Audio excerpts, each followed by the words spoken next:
Bonjour, je suis ravi de vous retrouver à l'Institut du Monde Arabe, 300 millions de critiques, le magazine qui analyse et débat de l'actualité culturelle. Et Dieu sait que cette semaine, nous allons nous empoigner. Voici le sommaire. 3 ans après le succès phénoménal de la vérité sur l'affaire Harry Kéber, le Suisse Joël Dicker publie le livre des Baltimore. Comment se passe la sortie d'une suite d'un livre aussi attendu après un énorme carton inattendu? C'est la première question du jour. Dans le rap francophone, comme anglophone d'ailleurs, au début, il n'y avait que des hommes. Et depuis quelque temps, le genre s'ouvre de plus en plus au talent féminin. Il y a des rappeuses partout dans la francophonie et nous allons en parler. Le musée de l'Homme à Paris, entièrement rénové, a rouvert ses portes après 6 ans de travaux. Et dans chacun de nos espaces de la francophonie, il y a des musées consacrés à l'histoire de l'humanité. Ces musées consacrés à l'homme sont-ils pas assez ou trop mis en valeur? C'est notre dernier débat. Et comme chaque semaine, notre tour du monde de la francophonie qui bouge et crée, c'est avec le Zap Culture. 300 millions de critiques, c'est parti. Vous connaissez cette équipe donc juste après le sommaire que vous venez de voir, mais je tiens à vous la représenter. Estelle Martin qui représente TV5 Monde, on applaudit, merci beaucoup. Pascal Bourgault qui, elle, représente, vous savez, la Wallonie-Bruxelles. Michel Serruti, radio-télévision suisse romande. Et Mathieu Dugal de Radio-Canada. Et puis nous accueillons quelqu'un qui a énormément de talent et qui vient nous retrouver, qui est Emmanuel Kérat de la Librairie francophone, qui est une émission, mon cher Emmanuel, bonjour et bienvenue, bonjour qui est consacrée donc à la littérature, à la francophonie, qui est diffusée à la fois sur les antennes françaises, mais aussi à l'étranger. Exactement, Radio-Canada, la RTS. On est partenaire d'ondes radio-canadiennes. Production, voilà, c'est voilà. Il appartient à nous tous, Henri. C'est top. Voilà. Divisé en 4. Alors, vous avez connu la vérité sur l'affaire Harry Kéber, que vous avez peut-être lu, probablement lu, édition de Fallois à l'âge d'homme. C'est donc ce roman de ce jeune Suisse, francophone évidemment. Nous allons évidemment bavarder de ce phénomène de l'édition dans une seconde, juste après ce sujet de la radio-télévision suisse romande. Paris, rive droite. Au 3e étage de ce bâtiment anodin, les bureaux discrets des éditions de Fallois. Des pièces remplies par les livres de la rentrée littéraire, les couvertures des ouvrages publiés.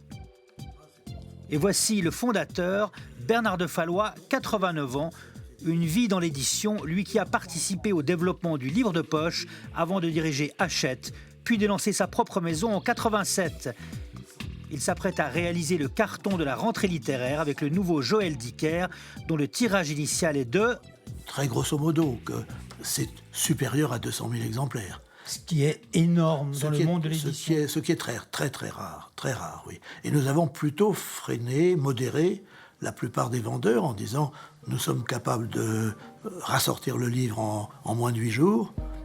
Le volume de vente, le bénéfice escompté, ce n'est pourtant pas ce qui intéresse le plus l'éditeur. Il préfère évoquer le travail de l'auteur et sa réception par les lecteurs. J'attends qu'il donne au public la même joie, le même plaisir et la même surprise que les 2 romans précédents. C'est un livre original, un auteur personnel, une façon de raconter à lui, qui a pris sur l'ensemble des publics, dans tous les pays du monde, immédiatement, une place première. Pour aborder la sortie du roman de Dicker d'un point de vue plus commercial, traversons la Seine, rive gauche, pour nous rendre à Livre Hebdo, la revue professionnelle des éditeurs et des libraires. Alors, quel pronostic pour le livre? C'est sûr que c'est un best-seller attendu par le secteur, par les libraires en particulier. Maintenant, il y a aussi d'autres best-sellers qui sortent en France. Millennium, par exemple, Millennium 4 vient de sortir. C'est aussi une très grosse vente. On attend, dans un autre secteur, on attend quand même l'Astérix fin octobre. Pour vous qui analysez le marché du livre, quel est le risque pour l'éditeur de connaître un échec retentissant? On peut se planter, ça dépend de la qualité du livre quand même. C'est-à-dire que c'est un best-seller annoncé dans la mesure où le précédent a fait un tel score qu'a priori, il y a déjà un public naturel qui va s'y intéresser. Maintenant, il y a des cas où on peut faire un très gros best-seller avec un titre et le suivant déçoit et donc fait des ventes inférieures au premier. Ce sont surtout les critiques littéraires qui font ou défont le succès d'un livre, y compris d'un best-seller annoncé. Mais est-on vraiment désormais libre de son jugement en Suisse romande quand on parle de la pop star Joël Dicker? Alors des pressions, non, ça on est vraiment complètement libre d'apprécier ou non un livre. Maintenant c'est sûr qu'un auteur roman qui va publier son premier livre et puis qui n'est pas terrible, on va pas lui taper dessus de la même manière qu'on le ferait d'un Paulo Coelho ou de quelqu'un qui vend des millions. C'est vrai que Joël Dicker, il était attendu au tournant puisque maintenant il est connu, il n'a plus besoin de la critique pour vendre des livres.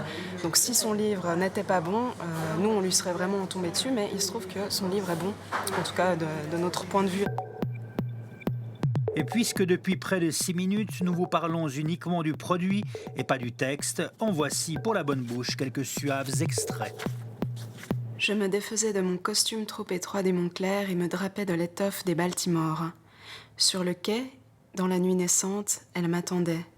Belle comme une reine, radieuse et élégante comme une déesse, celle dont le souvenir peuplait parfois et de façon honteuse mes jeunes nuits, ma tante Anita. Voilà donc ce livre qui s'appelle Le Livre des Baltimore, qui est le nouveau roman de Joël Dicker, donc édition de Fallois, Paris. Alors évidemment, c'est un succès considérable déjà. Est-ce qu'on a une petite idée, ou plutôt est-ce que vous considérez qu'il s'agit de la littérature préfabriquée, ce que disent ceux qui n'aiment pas Joël Dicker, ou qu'au contraire, il y a là une voix qui apparaît dans le monde de l'édition? On va commencer par vous, puisque vous êtes le nouveau venu. Merci Guillaume, exactement. Mais écoutez, moi je pense que c'est un coup, quand même un coup littéraire. On va rappeler juste ce qu'est l'affaire Harry Kéber. C'est un gros pavé de 650 pages. Dans ce gros pavé, on retrouve tous les ingrédients de la littérature américaine, avec évidemment des personnages un peu complexes, avec une intrigue, avec un meurtre. Il se passe énormément de choses. On a envie de tourner les pages. Je sais qu'au Québec, on appelle cela un page-turner en bon francophone. Et effectivement, on a un auteur qui veut faire un coup, très jeune, ne lui en déplaise. D'ailleurs, moi, je lui avais posé la question dans la librairie francophone, ça ne lui avait pas tellement plu, mais on ne peut pas dire qu'il y ait vraiment un style. C'est un très bon scénariste. Il raconte une histoire qui est très facile à lire, qu'on a envie de découvrir, mais ça s'arrête plutôt là, dans la mesure où, en plus, il fait des échos à l'actualité. Il parlait d'Obama à l'époque, où il racontait qu'on était dans l'élection d'Obama. Yes, we can. C'est exactement ça qu'il a voulu faire, le rêve américain. Le rêve américain, car effectivement, tous les grands livres qui marchent, ou même des... Je ne vais pas dire que ce sont des recettes, mais même des gens comme Marc Lévy, le système est toujours un peu le même. Ça se passe aux États-Unis, parce que c'est le pays de tous les fantasmes. Et en général, il y a une sorte de pitch dès le début. Alors, je vais en inventer un. On en parlait tout à l'heure avec Emmanuel. Mon père est mort il y a 30 ans. J'arrive à l'aéroport de Baltimore et je tombe sur mon père.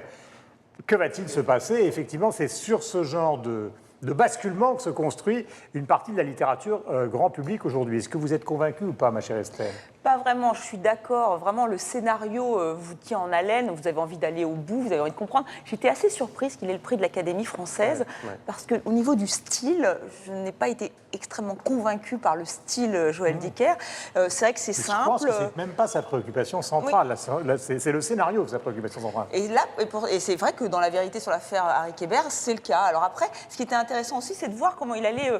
se remettre de ce succès énorme. Je ne sais pas dans combien de langues il a été traduit. Plus d'une quarantaine. Il a expliqué qu'il a fait 3 ans de promotion et on se demande mais comment on fait pour réceptionner un tel succès, pour répondre aux attentes. Ça, c'est vraiment, on peut le voir avec tous les artistes, mais lui, en plus, il est jeune. Comment fait-on pour se remettre d'un tel succès? On a des exemples. Je parlais de Sagan, justement, après Bonjour Tristesse, ça a été très compliqué. Enfin, pour elle-même, elle l'a beaucoup dit, ça a été très compliqué d'assumer un succès mondial. Vous avez, par exemple, notre amie belge que tout le monde connaît, Amélie Nothomb, qui, elle, justement, après... chaque année. Voilà, elle remet ça chaque année. Pardonnez-moi, Pascal, on va revenir avec Emmanuel donc, dans un instant, mais il est important d'avoir le point de vue de la radio-télévision suisse, c'est-à-dire c'est vous, Michel, parce que c'est un de vos compatriotes. Donc, en Suisse, comment est-il perçu? Oh, écoutez, je ne sais pas si c'est le point de vue de la radio-télévision suisse que je peux vous donner, je vais vous donner le mien. Non, mais je veux dire, mais il est... c'est devenu... François Sagan a été beaucoup soutenu en France. Je parle des écrivains qui, tout d'un coup, sont très jeunes et font d'énormes succès. D'une manière générale, la Suisse connaît peu de succès, connaît aucun succès de cette envergure au niveau littéraire. Jamais, alors même si Chessé a eu le Goncourt en 72, il n'a jamais vendu autant de livres. Enfin, c'est un succès qui est planétaire. Formidable écrivain, Jacques Chessé. Donc, d'une certaine manière, évidemment, la Suisse se réjouit de ce succès-là, un peu comme Federer en tennis. Enfin, voilà, ça devient une sorte d'icône qui a réussi, qui s'exporte, et on est ravis de cela. Après... si on s'attache aux qualités littéraires ou le bouquin en lui-même, alors moi j'émettrais nettement plus de réserves. Emmanuel disait tout à l'heure, le premier livre fonctionne très bien sur la scénarisation. C'est vrai que c'est un livre qui se lit très facilement, dont on tourne les pages, dans lequel on s'immerge avec un certain bonheur, même si le style, lui, est très simple. Le problème que je vois pour le deuxième livre, c'est qu'il a abandonné, on va dire, cette scénarisation, ce scénario, ce thriller qu'il avait, ou ce polar qu'il avait ce ton de polar qu'il avait dans le premier, pour une sorte de peinture psychologique d'un drame de famille. Et là, malheureusement, j'ai lu tout le livre. Moi, je dois quand même avouer que je suis très... Vous pensez à une sorte de basculement possible que... Non, alors c'est pas un basculement. C'est-à-dire que je vous parle du style, simplement de la qualité du bouquin. En l'occurrence, moi, j'étais pas du tout convaincu par ce deuxième livre, parce qu'il met justement en exergue ses manques au niveau stylistique, la pauvreté de l'écriture, et puis le côté caricatural de ces personnages, alors qu'on aimerait de la nuance, qu'on aimerait du gris. On est vraiment dans le blanc, dans le noir. Les caractères, les personnages principaux changent relativement souvent d'appréhension du monde, mais on ne sait pas vraiment pourquoi ça se passe. Une fois on est d'un côté, une fois on est de l'autre. Moi, je trouve que ce n'est pas un très bon livre, et malheureusement, je ne suis pas certain qu'il ait vraiment réussi la suite, qu'il ait réussi à gérer son premier succès. Emmanuel Guérard, c'est très difficile puisque vous voyez les écrivains et vous les recevez quotidiennement pratiquement, est-ce que vous avez l'impression que quelque chose peut encore se passer ou qu'on est au bord d'une recette qui ne refonctionnera pas? Parce que quand on voit les gens tous les jours, c'est tout à fait différent. Non, mais c'est très simple en fait. Ce qui se passe, c'est qu'on est sur du business. On n'est plus dans de la littérature classique, entre guillemets, contemporaine, avec des auteurs qui font carrière, qui écrivent un premier roman, un second, les accompagne, l'éditeur les accompagne. Là, on est sur un coup marketing qu'il a mis en fait en valeur dans son premier roman, puisque c'était ça, c'était l'histoire d'un écrivain qui voulait faire un coup littéraire. C'est exactement ce qu'il a fait. Alors, du coup, c'est vrai qu'on se retrouve dans un système de business et il est difficile de se relever d'un succès. Les prix Goncourt, par exemple, ont énormément de difficultés ensuite à vendre des livres. Qui ont même complètement disparu. Voilà, oui, je pense à Jonathan Little qui n'a pas disparu mais qui a du mal à vendre aujourd'hui, Alexis Génie qui a du mal aussi à vendre son dernier roman. Donc c'est très compliqué. Geneviève Dama, une Belge qui a reçu le prix des 5 continents de la francophonie, qui avait reçu aussi le prix Russell, elle a carrément décidé un jour de quitter son éditrice belge, qui faisait un travail formidable avec elle, pour aller vers un éditeur parisien pour augmenter les ventes. Elle s'est cassée la figure. Je pense aussi à Cœur de pirate. Quand elle a sorti son premier titre, Comme des enfants, on s'est dit, voilà, on a un tube de l'été, ça va s'arrêter là. Et ben, c'est un peu ça, en fait, Joël Dicker. C'est un peu le cœur de pirate de la littérature. On l'attend. Sauf qu'elle continue. Voilà, Sauf qu'elle continue, elle chante maintenant en anglais. Ouais. Oui, voilà. Elle continue parce qu'elle a trouvé une formule. Joël Dicker a trouvé une formule. C'est le cœur de pirate de la littérature. Mais il n'y a pas on aussi, l'attend vraiment, mais il a trouvé une formule. Dans cette idée-là, une sorte de mythe classique dans l'histoire de la littérature, qui est celui du jeune qui émerge tout d'un coup. Tout à l'heure, je parlais de Sagan très jeune, Rimbaud, n'en parlons pas. Alors bon, là, on change de domaine littéraire, hein. Mais cette idée qui est quand même de l'apparition de quelqu'un qu'on n'a jamais vu et qui sort un peu de nulle part, qui est hors milieu littéraire et qui tout d'un coup abasourdit tout le monde. Et puis après, on se dit, que va-t-il se passer aujourd'hui? Est-ce que ce n'est pas ça qui est en jeu? Mathieu? Ben, Régent Ducharme a fait le coup jadis, hein, et c'est quelqu'un justement qui a voulu conserver son anonymat et sa méthode de travail. Il travaille vraiment de manière... Et d'ailleurs, il ne donne jamais d'entrevue. On sait, personne ou presque sait à quoi il ressemble. Je pense qu'il y a des carrières qui se font aussi comme ça, qui peuvent se faire de manière sur la pointe des pieds. Et c'est bien comme ça. Le dernier de Vigan, oui, c'est le ressort dramatique de son dernier livre, c'est-à-dire ce succès énorme qu'elle a eu, mais comment on fait pour c'est un peu le genre, écrire, oui, c'est une mise en abîme. Voilà, une mise en abîme. Et là, en tout cas, là, je trouve que c'est plutôt réussi, et c'est vrai que c'est intéressant. En tout cas, elle nous fait comprendre... Il faut expliquer deux mots, parce que autrement personne ne va rien comprendre. Delphine de Vigan. Non, mais je parle du sujet, je ne parle pas de vous. C'est-à-dire que son deuxième livre, après celui qui raconte la mort de sa mère et son suicide, c'est elle qui n'arrive plus à écrire. Elle rencontre une personne qui est nègre dans la littérature, très intelligente et extrêmement influente, et qui finit par prendre possession de sa vie et qui essaie de lui insuffler une manière d'écrire ce qu'elle appelle son livre fantôme. Effectivement, mais tout le début du livre, elle explique cette angoisse de ne plus pouvoir écrire parce qu'on a eu un tel succès qu'on ne sait plus si on sera capable d'avoir un même succès. Et je trouve ça extrêmement intéressant, cette mise en abîme. Après, il y a cette rencontre avec cette femme, ce double maléfique. Est-ce qu'elle existe? Est-ce qu'elle n'existe pas? Mais c'est vrai que d'après une histoire vraie, il réussit parce qu'il fallait se remettre d'un tel succès. Je pense que ça va être compliqué. Et donc, concernant Joël Dicker, Vous êtes un peu sceptique. Ah, je suis totalement sceptique. Je pense que c'est Bah, un tu es coup. sceptique. Emmanuel a totalement Sauf raison. qu'on entretient quand même Emmanuel. quelque chose, on entretient un mythe qui a tout juste débuté, un mythe qui a 3 ans, en fait, il faut le faire quand même, hein, c'est vraiment un coup de com'. On entretient un mythe, qu'est-ce qui va se passer aujourd'hui pour Joël Dicker? Que veut l'éditeur? Que veut Joël Dicker? Ce qu'ils veulent, c'est tout simple, c'est aller vers Hollywood et vers la télévision. J'ai lu dans un hebdo belge, je crois, Le Vif, que l'éditeur de Fallois a dit clairement, voilà, on a eu plusieurs producteurs qui se sont intéressés à l'affaire Harry Kéber. Il laisse supposer même que Ron Howard lui-même était prêt à adapter le livre et en faire un Ce qui film. avait déjà été le buzz à propos de Marc Lévy au tout début avec Steven Spielberg. Exactement. Et on a laissé Ron Howard dans son jus, si je peux me permettre, et il s'est lassé, soi-disant. Donc maintenant, ils sont partis vers un autre producteur et ils veulent surtout faire une série télévisée. La famille Baltimore est conçue pour faire une série télévisée et je pense que l'avenir de Joël Dicker va être un avenir plutôt cinématographique. Il n'y a pas de mal à ça non plus. Non, Il peut devenir un excellent scénariste. mais Puis, ça sera le parfait. grand On en termine avec vous, Le mon cher grand Michel. quiproquo pour moi, ou le grand paradoxe, et Estelle le soulevait, c'est-à-dire qu'est-ce que fait Joël Dicker avec un prix de l'Académie française? Qu'il écrive des bouquins qui soient efficaces et qu'il ait du succès, qu'il en vende des millions, il n'y a aucun problème. Dan Brown a fait ça.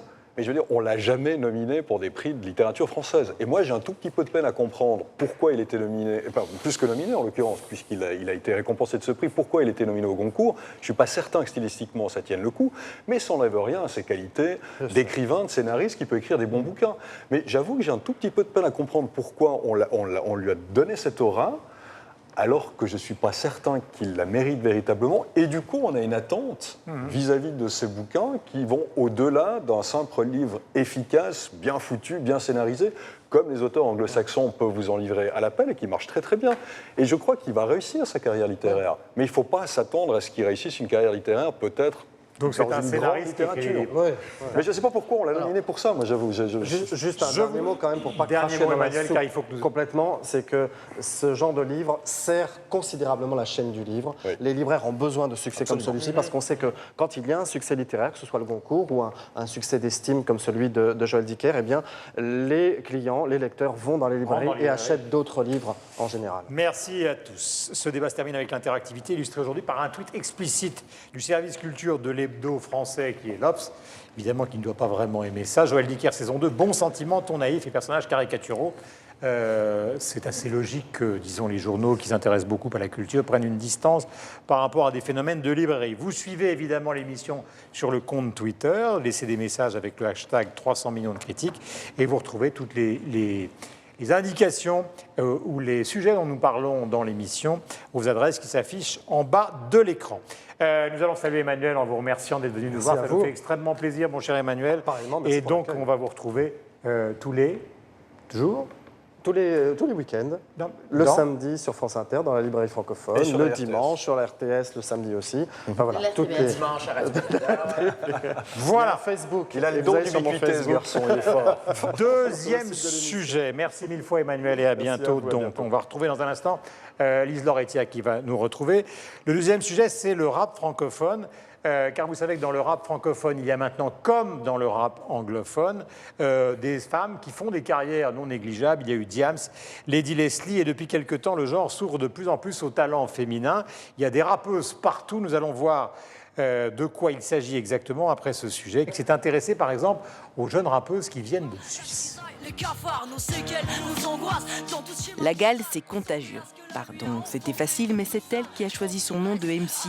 Et elle l'a bien choisi, Karine Guignard. Parce que, contrairement à la maladie, dont on a du mal à se débarrasser, là, c'est nous qui suivons la libano-vaudoise.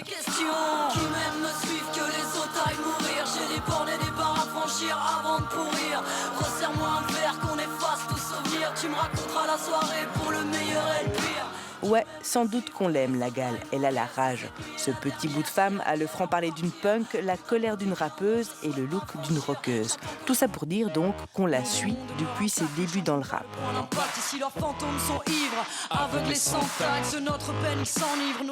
Il y a d'abord eu un premier album sobrement intitulé La Gale, un album produit par un label rock, Vitesse Records. Sur fond de beats vintage et d'instrumentaux signés Christian Pahu, la plume de Karine qui claque et aussi entre coups de gueule perso et révolte contre le système.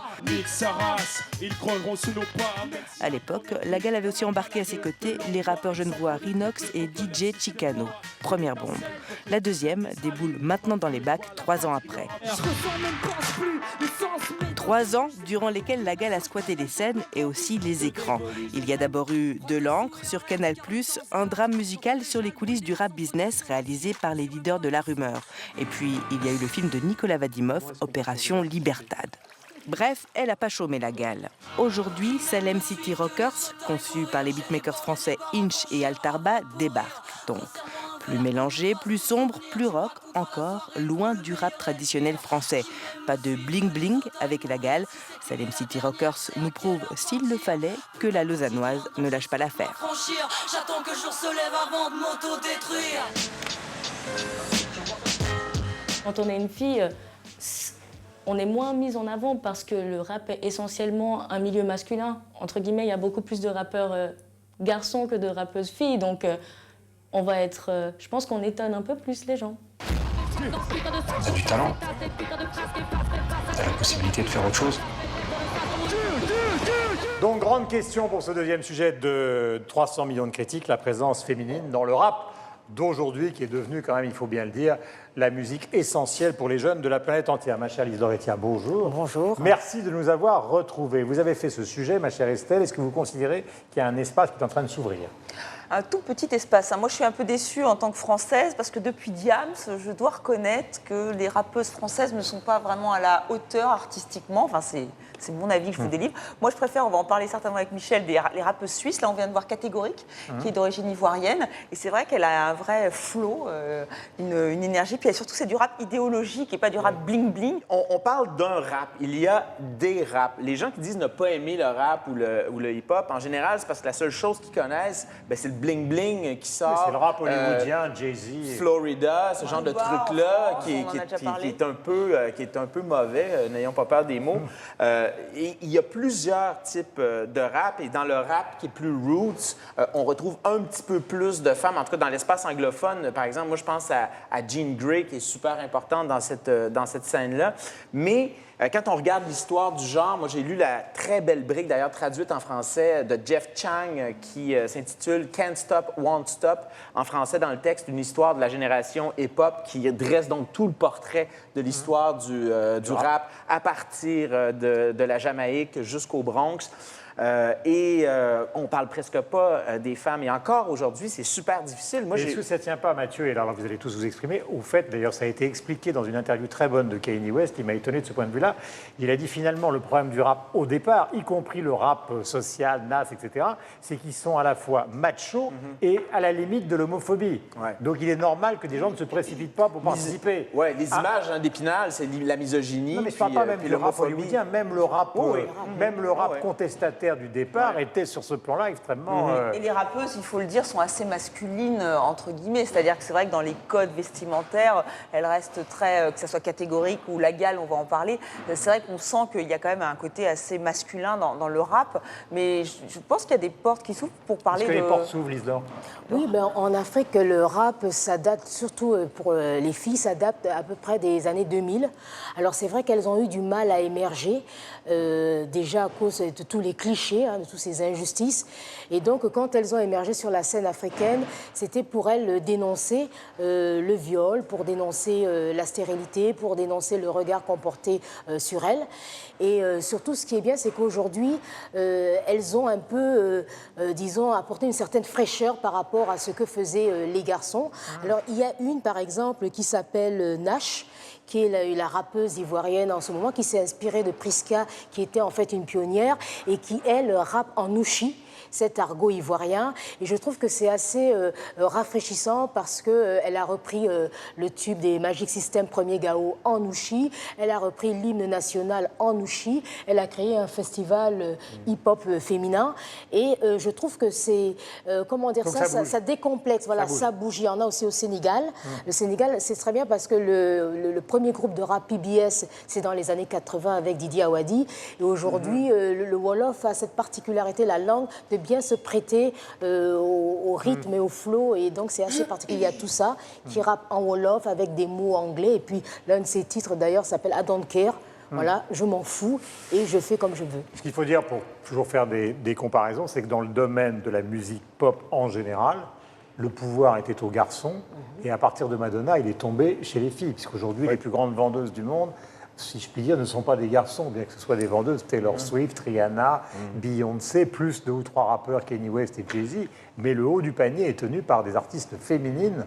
Je parle et sur le plan esthétique et sur le plan des ventes dans le monde entier, ce qui n'est évidemment pas le cas encore pour l'instant pour le rap, peut-être, sauf exception en Belgique, que se passe-t-il? Oui, il y a une star montante. Alors, on ne peut pas vraiment parler d'une rappeuse francophone, puisqu'elle est belge, flamande, et elle rappe en anglais.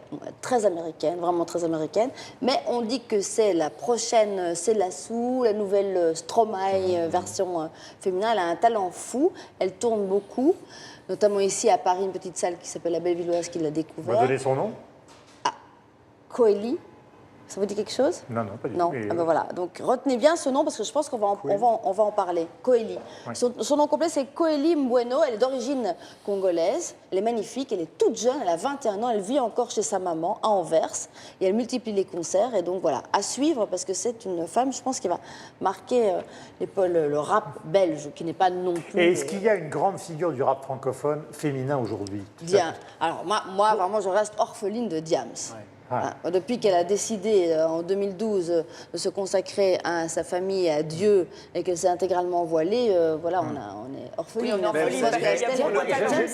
Diams, d'ailleurs, qui avait fait un très très grand concert à Dakar pendant le Festival mondial des Arts Nègres, c'était la l'autre star. question que j'avais envie de vous poser, sur laquelle on peut réfléchir, c'est, je ne vais pas dire est-ce que le rap est mort, mais, parce que ce serait absurde, mais est-ce qu'on n'est pas arrivé à un état de la musique qui est devenu tellement transgenre que les genres en eux-mêmes n'existent plus? Avec La Gale, on peut voir justement son deuxième Stromae, album. Je prends l'exemple de Stromae, par exemple, pour prendre un exemple concret, restez avec nous. Stromae, il y a une partie de ce qu'il mélange qui tiennent à la danse, au rap, à l'expression corporelle, à un vague parrainage de Jacques Brel. Donc on se demande si finalement les genres existent encore aujourd'hui. Oui, mais en même temps, c'est pas normal qu'il y ait autant de rappeurs masculins et qu'il n'y ait pas le pendant féminin. Parce que les femmes, quand elles rappent, elles font du bon... elles font de la bonne shit, comme on dit. Par exemple, au Québec, la bonne shit. Tu connais pas l'expression? Non, je veux. Vous ramènerez ça en France, en Belgique. Je crois qu'on a compris. Hein. Du bon shit, c'est pas la même chose. C'est pas du bon shit, c'est de la bonne shit. Ouais. Et on a eu au Québec, par exemple, un groupe qui a marqué l'histoire, et ça, il fallait absolument que j'en parle ici, parce qu'il faut que la francophonie sache qu'on a eu une grande rappeuse au Québec, et son nom, c'est Jay Keel. C'est Jenny Salgado, c'est une Québécoise d'origine haïtienne qui faisait partie d'un collectif qui s'appelle Moussaïen, encore un peu actif, mais bon, beaucoup moins qu'auparavant. Un album mythique qui est paru en 1999 qui s'appelait Mentalité Moon Morne.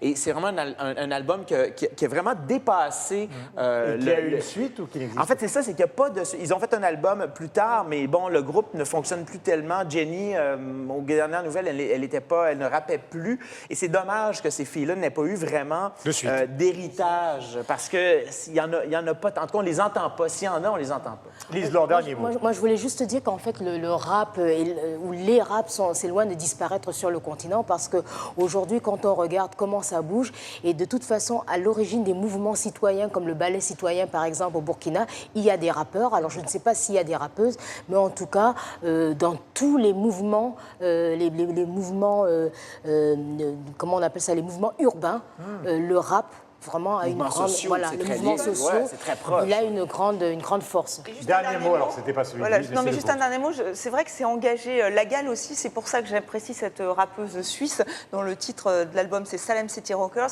Par exemple, dans Pétrodollar, elle parle effectivement des problèmes qui se passent au Moyen-Orient. Elle est concernée puisqu'elle a des liens très forts avec le Liban. Et je trouve cette dimension engagée, vraiment politique. Aujourd'hui, c'est surtout dans le rap, parce que Stromae, c'est plutôt sociétal, et alors c'est sociétal dans le rap, mais dans le rap, il y a quand même encore cette dimension politique. Cette chanson de Stromae sur le cancer est quand même archi gonflée. Et la vidéo qui va avec, je trouve que c'est... Enfin, il a vraiment un talent exceptionnel, parce que dans un monde du showbiz qui est complètement lissé, faire une chanson esthétique sur le cancer aujourd'hui, ça me paraît aller beaucoup plus loin que n'importe quelle revendication sociétale un petit peu convenue. Et obtenir un succès tel qu'il l'obtient un peu partout dans le monde, c'est quand même incroyable. Pour finir sur le débat sur le rap féminin, un tweet du magazine en ligne québécois L'Actualité qui renvoie vers un article passionnant sur une rappeuse, mais au-delà de la francophonie, qui évoque donc le rap féminin à Kaboul. Vous aussi, vous nous suivez évidemment, on le souhaite, sur le compte Twitter de l'émission. Vous laissez des messages sur le hashtag 300 millions de critiques et puis vous allez retrouver toutes les infos sur les artistes qui ont été évoqués par nos amis sur des adresses ou à partir des adresses qui s'affichent au bas de notre écran. Le dernier débat qui va nous permettre de réfléchir est consacré donc au musée de l'homme et aux musées qui sont consacrés en général à l'histoire de l'humanité. Mais tout de suite, c'est le Zap culturel d'Estelle Martin et d'Aurore Marty. Voici un des objets d'art les moins chers de la FIAC. 600 € quand même pour un marteau. Ça devient de l'art bobo pour décorer les lofts, point barre. Hier, bande dessinée. Aujourd'hui, œuvre d'art. 1 600 000 €, c'est le prix auquel s'est vendue cette double planche originale. On le sait, vendre des disques ne rapporte plus, à peine 10% des revenus d'un musicien. Du coup, s'associer à une marque, surtout quand on est connu dans toute la Suisse, ça devient monnaie courante. Faut pas laisser prise pour te faire enfermer par qui que ce soit ou par quoi que ce soit. Get Lucky des Daft Punk. Avant de revisiter Back in the USSR, retour en URSS des Beatles. Toutes les stars de la chanson française ont répondu présent. C'est formidable parce que quand on dit aux gens je vais refaire Taratata, ils sont tous très contents aussi, le public est ravi. Les 15 000 places pour cette demi-finale de Coupe du Monde se sont vendues en 2 minutes. Le principe, c'est un match de sport en fait, sauf qu'on appelle ça du e-sport, c'est du sport électronique. Et globalement, ça ressemble à un match de foot. Fake qui va mettre l'ultime, la cage de la part de Fake. Un scanner, chasseur de particules, va aussi cartographier Kefren et Khéops. Pendant qu'à l'extérieur, d'autres drones vont filmer le plateau de Gizeh pour le reproduire en 3D. Il faut dire qu'avec sa nouvelle petite galerie, le Louvre s'attaque au mythe fondateur. Car question mythe, la guerre des étoiles est un bel exemple fédérateur. La guerre des étoiles, la saga des guerres des étoiles, c'est le mythe d'aujourd'hui d'une certaine manière. You don't know the power of the dark side. C'est avec ce petit pistolet présenté dans la très belle exposition Verlaine Cellule 252 que le poète tire sur son amant. Arthur Rimbaud est touché au poignet, c'est le point de départ de ce que l'on appelle l'affaire de Bruxelles. Le grand retour de la chanteuse britannique Adele a une petite touche québécoise. C'est Xavier Dolan qui a réalisé son nouveau vidéoclip et le tournage a eu lieu à Dunham, entre Montréal et Sherbrooke. La Passion d'Augustine, c'est donc l'histoire d'une communauté dont le pouvoir s'effrite, mais aussi un regard nuancé sur des religieuses étonnantes. Qu'on se modernise, bon Yann. On a l'air des veuves du 18e siècle. Et oui, le chat fait des petits. À l'intérieur du coffret, il y en a 3 nouveaux livrets. Dans le premier album, dédié à son petit-fils Marcel, Gay-Luc, le chat, nous livre le fruit de ses arrière-pensées. Résiste, prouve que tu existes. 3 ans de travail, 3 ans pour donner corps à un projet un peu fou. Ça envoie Piano Debout, bravo à tous. Faire revivre quelques-unes des plus belles chansons de Michel Berger. Et pour quelle raison étrange, les gens qui pensent autrement, ça nous dérange, ça nous dérange. C'est l'attentat à Charlie Hebdo et la mort de nombreux caricaturistes qui l'a poussé à se lancer. Après les événements que vous savez à Charlie Hebdo, j'ai eu beaucoup plus de demandes encore de faire des conférences et des choses comme ça.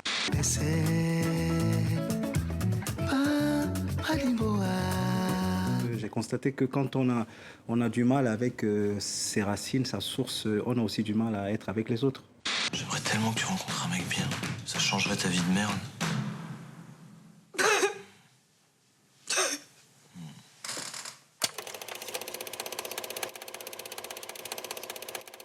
Voilà, à Paris, vous le savez, il y a l'extraordinaire esplanade du Trocadéro qui permet, face au Champ de Mars et face à la Tour Eiffel, d'avoir une vue extraordinaire sur la capitale au bord de la Seine. Et c'est la réouverture le 17 octobre donc, du Musée de l'Homme, qui fait partie des 2 grands bâtiments, donc 1930, qui ont été construits et qui abritent des collections exceptionnelles, à la fois évidemment qui concernent l'histoire de l'humanité, mais qui concernent évidemment la science qui étudie cette histoire de l'humanité, notamment l'archéologie ou les sciences, l'anthropologie, etc. etc. C'est le grand écrivain d'ailleurs Michel Leiris qui a été pendant des années le secrétaire de ce Musée de l'Homme. Il rouvre, c'est un événement dont nous allons parler dans un instant, juste après ces images. Même si l'extérieur a peu changé, à l'intérieur de ce nouveau Musée de l'Homme, la métamorphose est radicale, avec des trouvailles d'architectes comme cette verrière redécouverte ou ces salles d'exposition ultramodernes. Sur les quelques 700 000 objets des réserves du musée, seuls 1800 sont exposés, avec une présentation décalée qui va surprendre les puristes. Dans la même vitrine, un pigeon, des singes et le crâne de Descartes, une rupture avec l'ancien musée. Le musée de 37 a été créé dans un contexte colonial, donc il présentait les différentes civilisations par zone géographique, en portant un regard sur l'autre comme étant un autre un peu exotique. Aujourd'hui, on n'est plus dans ce contexte-là. On ne présente pas les choses par zone géographique, mais on a un propos universel sur l'humain. Ça, c'est le musée de l'Homme tel qu'il était depuis sa création en 1937. Et jusqu'à sa fermeture définitive, il y a 6 ans, les vitrines et l'état d'esprit avaient peu évolué. Aujourd'hui, dans cette nouvelle galerie de l'Homme, on trouve de nombreux moulages, y compris celui de la célèbre Lucie, dont l'original est au coffre, en Éthiopie. Mais ici, pour avoir la chance de voir les vrais crânes de nos ancêtres, comme Néandertal ou Cro-Magnon, il faut pénétrer dans ce petit sanctuaire. On va voir la Joconde et pas une reproduction de la Joconde. Et donc on a estimé qu'ici aussi, les gens avaient le droit de rencontrer leur ancêtre, l'homme de Cro-Magnon. Et donc pour ça, on devait créer une structure spéciale en négociant bien sûr avec les scientifiques qui ont toujours accès à l'étude de ces fossiles. Au cœur du musée, une autre surprise pour le visiteur. 78 bustes ethnographiques moulés sur des personnes vivantes vers 1850, un échantillon de la diversité humaine. C'était un acte quand même un petit peu pénible d'avoir du plâtre coulé sur sa figure. Donc à chaque fois, c'était une négociation et les gens étaient indemnisés. Et c'était de l'ordre en monnaie actuelle de 80 à 100 euros. À partir de demain, on pourra enfin redécouvrir les extraordinaires collections du Musée de l'Homme. Et pour la réouverture, l'accès est gratuit pendant tout le week-end. Voilà, dans l'enfance, il y a 2 choses qu'on visite souvent avec plaisir à Paris, pour ceux qui ont la chance de venir dans la capitale. C'est évidemment le Palais de la Découverte, le ciel, les étoiles, et le Musée de l'Homme pour connaître notre propre histoire, qui est ô combien importante. Est-ce que ça vous paraît... D'abord, c'est une bonne nouvelle, ce musée. C'est moi qui parle, qui réouvre, parce que ça fait quand même très longtemps qu'il était fermé pour cause de travaux. Il était dans un état déplorable, et donc on va pouvoir avoir accès aux collections. Estelle. Oui, c'est une excellente nouvelle, surtout que je pense qu'il a été repensé pour être encore plus pédagogique, encore plus interactif, ludique. Et il y a une vraie, je pense aujourd'hui, il y a une vraie passion pour tout ce qui est l'homme. Où allons-nous ? Exactement, on l'a vu avec le succès énorme de Sapiens, hein, c'est un best-seller de Yuval Noah Harari. Même Zuckerberg a adoré, il a invité tous ses abonnés, tous les abonnés de Facebook, donc vous imaginez le nombre de personnes à se précipiter. Donc ça a été traduit dans une trentaine de langues, mais je pense qu'il y a effectivement une vraie appétence pour comprendre d'où on vient, parce qu'on ne sait pas trop où on va, ça, c'est une évidence. Et donc c'est extrêmement intéressant, et surtout que là ça a été repensé, et on voit ce succès avec le musée des Confluences à Lyon, qui a eu un succès énorme, de 200 000 visiteurs les 2 premiers mois, donc je pense que tout le monde va se ruer sur le musée de l'Homme, et en plus quand on a des enfants, ça va être Et puis il y a une fascination pour ça, l'astrophysique, tout ça est passionnant. Vous savez que ça fait 13 milliards d'années que, en gros, l'ensemble qui nous caractérise existe. Et est-ce que vous savez combien d'hommes ou de femmes sont morts depuis l'histoire de l'humanité ? C'est-à-dire qu'on est 6 ou 7 milliards aujourd'hui. Combien sont passés d'humains sur Terre ? Devinette, le professeur Durand. Professeur Durand. Vous allez animer des débats au musée de l'Homme ? 112 milliards. Il y a 112 milliards de gens qui sont passés sur cette planète extraordinaire. Est-ce que ça existe, Mathieu, chez vous au Québec, ça? Ben oui, l'équivalent? on en a des beaux musées. D'ailleurs, le musée de la civilisation à Québec est dirigé par celui qui a piloté la transformation du musée de Lyon, du Muséum de Lyon en musée des Confluences. C'était un Québécois qui était là, Michel Côté, qui a eu cette très belle formule pour parler de ces lieux-là. Il disait ceci, il dit « Il est important qu'on se donne des lieux pour exprimer la complexité du monde, pour essayer de comprendre davantage la complexité du monde. » On sait qu'il y a, par exemple, aux États-Unis, il y a beaucoup de créationnistes. La proportion de gens qui ne croient pas la théorie de l'évolution est alarmante. Et donc, d'avoir des lieux qui témoignent de ça pour faire de l'éducation. On sait que pour les écoles, par exemple, je pense que ça a été le cas, tout le monde autour de la table, le parascolaire, nous, quand on allait dans ces musées-là, quand on visite ces musées-là, pour les écoles, c'est des outils formidables. Là, et vraiment, on est en contact avec quelque chose qu'on ne voit pas autrement. Alors donc, par exemple, le Musée de la civilisation, actuellement, à Québec, présente des expositions un peu comparables à celles qu'on a ici sur l'Égypte. Actuellement aussi, il y a une exposition qui est consacrée à la danse contemporaine. Donc, vous voyez, c'est comme on prend la civilisation... Donc, ça existe vraiment, c'est important. C'est important, ça fonctionne, les gens y vont. On est à Montréal encore en attente d'un musée, par exemple, de l'évolution. On sait qu'aux États-Unis, la plupart des petites villes, j'étais à Albuquerque il y a quelques années au Nouveau-Mexique, eh bien, à Albuquerque, il y en a un musée de l'évolution. Pour bien des petites villes, c'est un signe de civilisation, entre guillemets, d'avoir ces institutions. Ça permet aux enfants de se promener avec la famille. Et oui, et de contrer surtout les contes les contes chrétiens voilà. de leurs parents et de leurs grands-parents. Michel, est-ce que ça existe Pardonnez-moi, Lise-Laure, on va faire le tour des différents pays. Est-ce que ça existe en Suisse? Est-ce que ça existe en Belgique avec Pascal? Michel? Oui, on a un musée qui s'appelle le Musée national à Zurich, qui lui aussi a subi une rénovation qui était bienvenue avant 2010 pour mettre les collections en lumière et qu'elles soient présentées de manière plus ludique, plus intéressante. C'est réparti par thème aujourd'hui. Il y a spiritualité, politique, économie, origine. Alors évidemment, il y a des crânes aussi. C'est l'occasion d'ailleurs de se rendre compte qu'il n'y a pas de crâne typiquement suisse qui ait été trouvé et de nous rappeler que, voilà, que nous sommes le produit d'un certain nombre de migrations, d'allées et venues par les temps qui courent. Ce sont des choses qu'il est bon de rappeler, qu'il n'y a pas véritablement de suissitude. Alors, il y a ce musée qui est à Zurich, voilà, qui a eu été un petit peu poussiéreux, qu'il n'est plus. Il y a tous les muséums d'histoire naturelle, il y en a pas mal en ville. Vous savez que la Suisse, c'est le pays des musées, on l'a dit un certain nombre de fois dans cette émission. Il y en a, c'est le pays où il y a le plus de musées par habitant. Donc, il y a beaucoup aussi de muséums d'histoire naturelle dans les différentes villes. Ça marche très, très bien. C'est pas véritablement un musée de l'homme, mais ça reprend un peu le principe. Vous allez voir de la paléontologie et puis des cravates et des meubles et un peu ce que vous voulez. Et ça vous permet de vous plonger là-dedans. Et ce que je trouve intéressant, moi, dans ces musées, d'une manière générale, c'est que dans une société où l'on devient hyper spécialisé, souvent on a toujours tendance à réduire l'angle. Il est bon parfois, me semble-t-il, d'avoir le cours du récit. D'avoir des espaces comme ça qui soient généralistes, qui permettent d'avoir une vue qui soit globale, qui soit ouverte, avec laquelle on adhère ou pas, mais simplement qui puisse nous ouvrir l'esprit, nous permettre de réfléchir autrement, de voir autrement. Et ces musées, celui de l'homme à Paris, jouent ce jeu-là. Moi, je trouve ça bienvenu et utile. Ouais. Pascal, Belgique. Nous, on a l'Institut royal des sciences naturelles. Il y a la galerie des dinosaures et puis la galerie des hommes. Donc, on assume totalement notre passé. Et cette galerie a une vision globale. C'est-à-dire que non seulement, évidemment, il y a l'histoire, donc les fossiles, les crânes, des activités interactives, etc. Il y a aussi comment fonctionne le corps humain, c'est-à-dire, par exemple, l'appareil reproducteur. C'est-à-dire que, donc, voilà, une vision globale. Et puis, alors, il y a aussi la culture. Et donc, parfois, ils font des expositions pédagogiques vraiment très chouette pour les enfants, où on apprend notamment comment faire du feu, comment chasser le bison. Ça peut servir, mon cher Guillaume, pour l'avenir. Qui sait? J'apprendrai avec vous. Voilà. Je me souviens, enfin tout le monde se souvient de cette photo à la fois marquante et tragique, qui est l'arrivée d'Hitler à Paris. Où a-t-il été? Il a été sur cette esplanade du Trocadéro, entre le musée de l'Homme et la Tour Eiffel. Donc ça veut dire que la prise de pouvoir des nazis sur la France, c'était symboliquement entre le musée de l'Homme, qui est quand même le musée qui abritait les découvertes de Claude Lévi-Strauss, et en même temps donc la Tour Eiffel. L'Afrique est notre berceau, Lise-Laure. Est-ce qu'il existe des grands musées? Alors justement, c'est le grand problème. Est-ce qu'il existe des grands musées tels qu'on en voit ici? sur le continent africain, moi, j'en connais pas.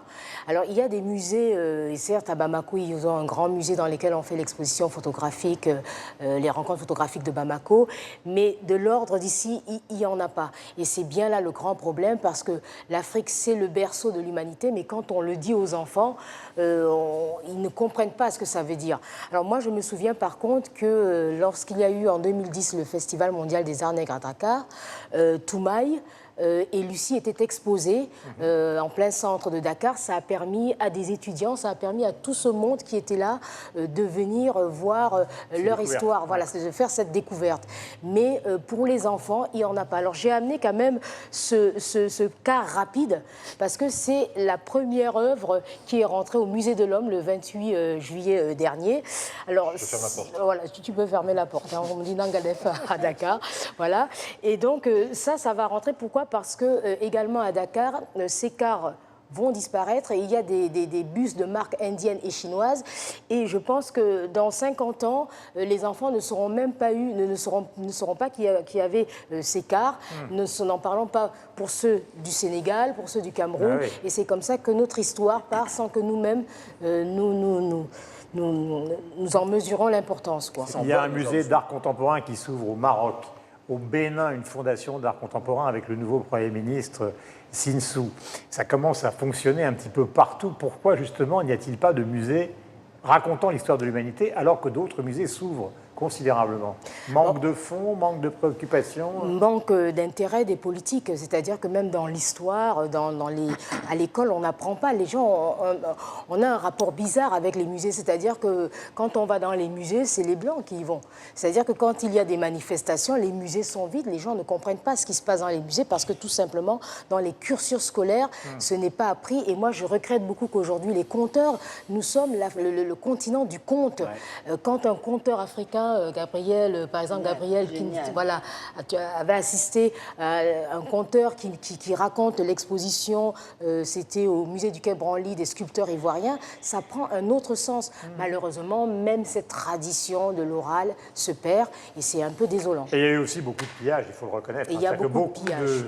Des objets qui témoignent de cette histoire de l'humanité ont été ramenés pour des raisons évidemment commerciales vers l'Occident. Pour finir ce débat, et pour ceux qui sont loin de Paris, voici un tweet à propos justement de la sortie d'un hors-série de la revue francophone Dossier d'archéologie. Quand j'étais petit, je voulais être archéologue.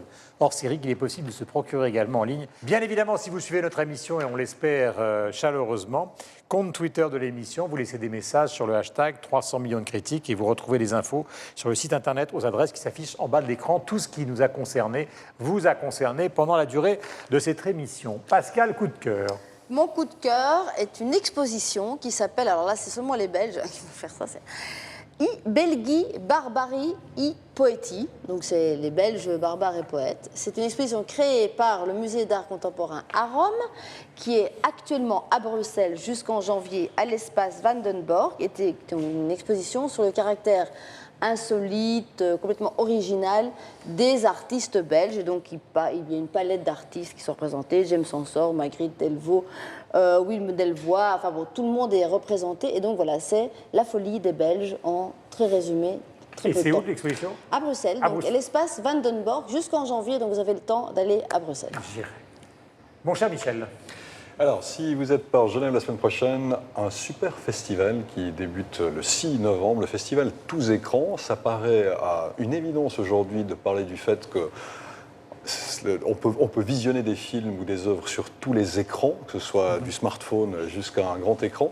Ce festival n'a aucune limite, c'est pas un festival de cinéma, de télévision ou de vidéo ou autre, tout y est mélangé, donc c'est l'occasion de découvrir à la fois des œuvres artistiques, de la création, mais aussi l'évolution d'une technique qui permet d'accueillir ces différentes œuvres. C'est extraordinairement ludique et intéressant, ça va des lunettes 3D Oculus Rift par exemple, jusqu'à des films diffusés sur grand écran, et c'est une plongée dans le monde d'aujourd'hui et le monde de demain. Le festival Tous Écrans à Genève, ça débute le 6 novembre. Liselotte. Alors, mon coup de cœur, c'est un livre que j'ai découvert cette semaine qui s'intitule Fela le combattant, qui a été écrit par Kayode Idowu et qui est publié par une petite maison d'édition française qui existe depuis 40 ans. Et ce livre, c'est un peu le portrait de Fela, mais à travers donc, un de ses anciens managers, qui a également managé son fils, Femi Kuti. Alors, c'est vrai que Fela, c'était une icône, il a suscité beaucoup de débats, c'est le créateur de l'afrobeat. Pour certains, c'était un fumeur de marijuana, mais c'est quand même celui qui a combattu le système, qui a combattu les politiques. Et donc, moi, je vous presque recommande... au péril de sa vie. Au péril de sa vie, ouais. Voilà. Et on l'appelait le président noir. C'est très intéressant en cette période où l'Afrique va rentrer en période électorale dans beaucoup de pays d'Afrique francophone de comprendre pourquoi lui seul était le président On noir. n'écoutera jamais assez de Fela Kuti. République Kalakuta. Mathieu. Voilà. Pour découvrir la culture québécoise, mais vous ne pouvez pas venir au Québec, l'hiver s'en vient, tout le monde a peur de notre hiver. Ben, je vais vous inviter certainement. Canoë-kayak. Oh. Vous risquez de trouver l'Atlantique long. Ouais. C'est l'objet. Je suis une quête. Retenez ce nom, lafabriqueculturelle.tv. C'est une initiative de notre sœur télévisuelle Télé-Québec. C'est des reportages partout dans les régions du Québec sur des artistes connus, d'autres moins connus. Par exemple, on va vous faire visiter un ancien radar qui date de la guerre froide et dans lequel un artiste, un graffeur, va nous montrer son art. On a un des architectes les plus connus du Québec aussi actuellement, Pierre Thibault, qui nous raconte sa démarche dans une des dernières vidéos qui a été mise en ligne. Bref, c'est en ligne depuis mars 2014. Il y a énormément de reportages là-dessus. C'est vraiment fascinant ce qu'on y découvre. Donc lafabriqueculturelle.tv pour découvrir la culture québécoise. Rover, coup de cœur musical. Alors ce garçon aime les voitures, il aime aussi le côté un peu vintage. Je suis désolée, c'est un album anglophone, Let It Glow. Ouh. Alors physique, oui, mais alors Rover, Let It Glow.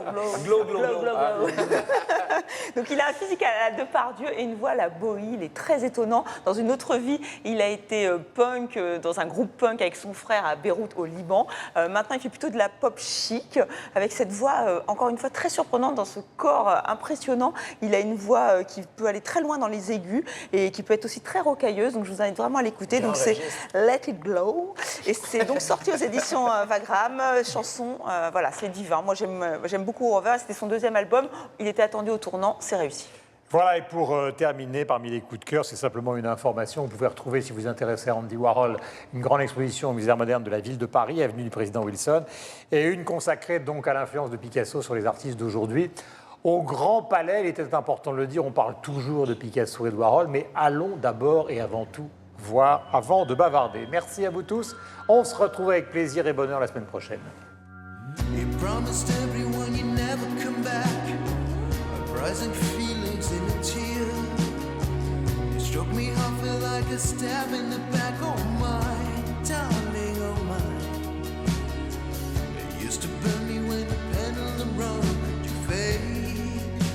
Talk too loud to prove